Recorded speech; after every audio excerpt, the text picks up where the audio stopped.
the transfer market is mental. It's mental across Europe. 30 million. I would say, look, you want Matt O'Reilly, fine. It's 30 million.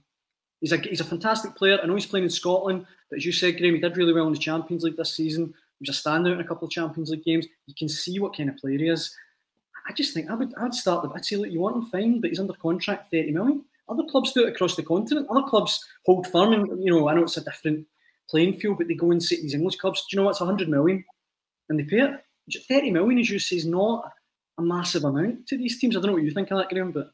And the cruel, you're bang on, and the cruel irony as well is maybe Celtic fans have been led to believe that it's hard to get players in January, but if Matt O'Reilly gets out of Celtic, it's not been that would just add to the ire that's obviously there as well. And the Celtic know what they need. Brendan Rodgers has said multiple times that they need. It just feels such a mammoth moment for the club where they are right now. Rodgers' current situation, off the back of, there's been challenges this season. It's not all been bad, far from it, but there's obviously, this feels the moment. There's got to be a title race that needs to be won. It feels that Matt O'Reilly needs to be in the team to do that. You're right. I think that's the feeling as well. I know when Jota left for Saudi Arabia, there was this argument that, could you haggle for even more? Well, 25 million was a pretty top fee at the time, but maybe I think O'Reilly falls under a different circumstance. I think Celtic, the point Mick made there is bang on, that just the fact that Atletico Madrid have made their move, that sets other teams off who've probably had long held interest in them as well. It's going to be a challenging final week for the window for Celtic.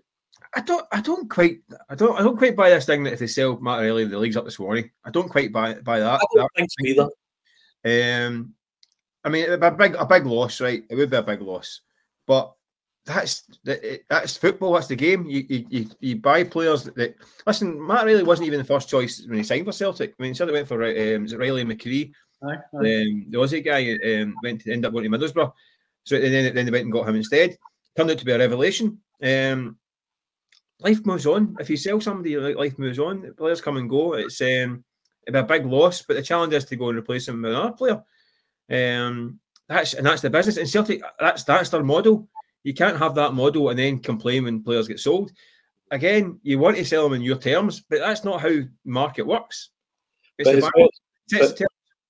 this as well, Mick, like that's a fair point. You've got the mood music for the summer transfer window into this window.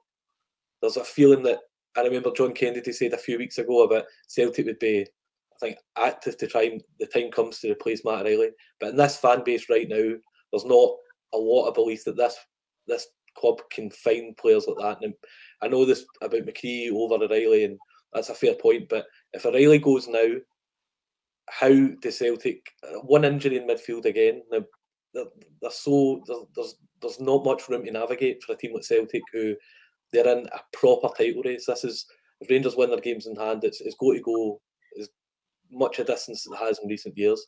I think just psychologically, the whole dynamic of the title race could shift with O'Reilly leaving.